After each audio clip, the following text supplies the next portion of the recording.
અમદાવાદની એલજી હોસ્પિટલમાં બપોરે લાઇટ ગુલ થતાં અફરાતફરી મચી ગઈ. 10 મિનિટ સુધી લાઇટ ન આવતા લિફ્ટમાં લોકો ફસાઈ ગયા. જો કે લાઇટ ગુલ થવાના મામલે હવે રાજકારણ ગરમાયું છે. વિપક્ષ નેતા શહેજાદ ખાન પઠાણે એલજી હોસ્પિટલની મુલાકાત લીધી. એએમસી વિપક્ષ નેતાએ કહ્યું કે કમિશનર સહિત હોસ્પિટલની બેદરકારીથી આ ઘટના બની છે. એએમસી બાઉન્સર પાછળ 244 કરોડ રૂપિયા ખર્ચ કરે છે, પરંતુ હોસ્પિટલમાં સુવિધાના નામે મીંડું છે. લાઇટ ગુલ થવા મુદ્દે કાર્યવાહી કરવાની પઠાણે માંગ કરી છે. સાથે તેમણે હોસ્પિટલમાં જઈ ચેકિંગ પણ કર્યું. તો આ મુદ્દે એલજી હોસ્પિટલના મેડિકલ સુપ્રિન્ટેન્ડન્ટે પણ પ્રતિક્રિયા આપી. તેમણે કહ્યું કે ગઈકાલે જનરેટર ચાલુ કરવામાં થોડો સમય લાગતા બપોરના 8 મિનિટ સુધી લાઇટ બંધ રહી હતી. જો કે તેમાં કોઈ જાનહાની થઈ નથી, પરંતુ હવે આવું ન થાય તે માટે તકેદારી રખાશે. लापरवाही का बहुत बड़ा ये नतीजा है.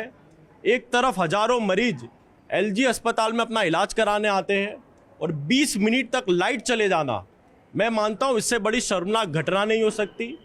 मैं आपके ही मीडिया के माध्यम से समग्र जनता को बताना चाहता हूँ कि एलजी अस्पताल में कहीं ना कहीं जनता की जान के साथ खिलवाड़ हो रहा है.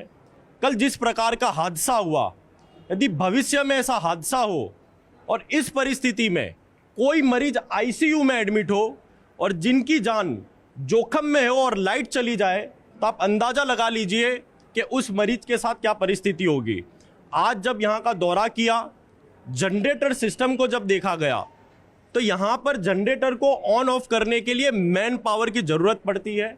सबसे बड़ी बात तो यह है कि एक तरफ अहमदाबाद म्यूनसिपल कॉरपोरेशन के अस्पताल हो या पब्लिक एमिनिटीज़ हो, 250 करोड़ रुपए का बजट बाउंसरों को देकर सिर्फ डराने के लिए उन्हें यहाँ रखा जाता है.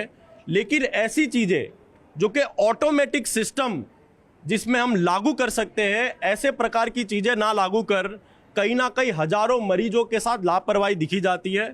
अहमदाबाद म्यूनसिपल कमिश्नर से कांग्रेस पार्टी ये रजूआत करना चाहती है मीडिया के माध्यम से कि ये बहुत ही सीरियस इशू है.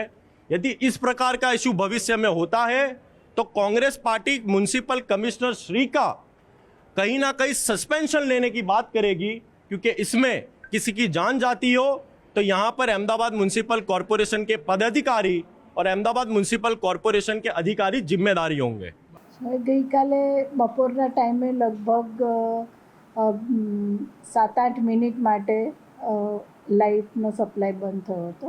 વચ્ચે થોડાક ટાઈમનો ગેપ થયો, પણ એ સમયે અમારા બધા વેન્ટિલેટર્સ અને બધા મશીન્સ બેકઅપમાં હોય જ છે, એટલે એ સમયે કોઈ પેશન્ટ્સને એવો કોઈ પ્રોબ્લેમ ના થયો. પણ લાઇટ ગઈ અને પછી જનરેટર્સ ચાલુ કરવામાં આવ્યા અને પછી લાઇટ રિઝ્યુમ થઈ ગઈ હતી. કોઈ લિફ્ટમાં ફસાયું હોય એ પણ બહાર કાઢવામાં એ પ્રકારની કોઈ ઘટના? નહીં, લિફ્ટમાં કોઈ ફસાયા તો નહોતા, પણ જ્યારે બેઠા ને લાઇટ ગઈ એ જ વખતે લિફ્ટમેને એ લોકોને બહાર લઈ લીધા હતા. એટલે ફસાઈ ગયા હોય અને કાઢવા પડ્યા હોય એવી મોટી ઘટના નહોતી થઈ.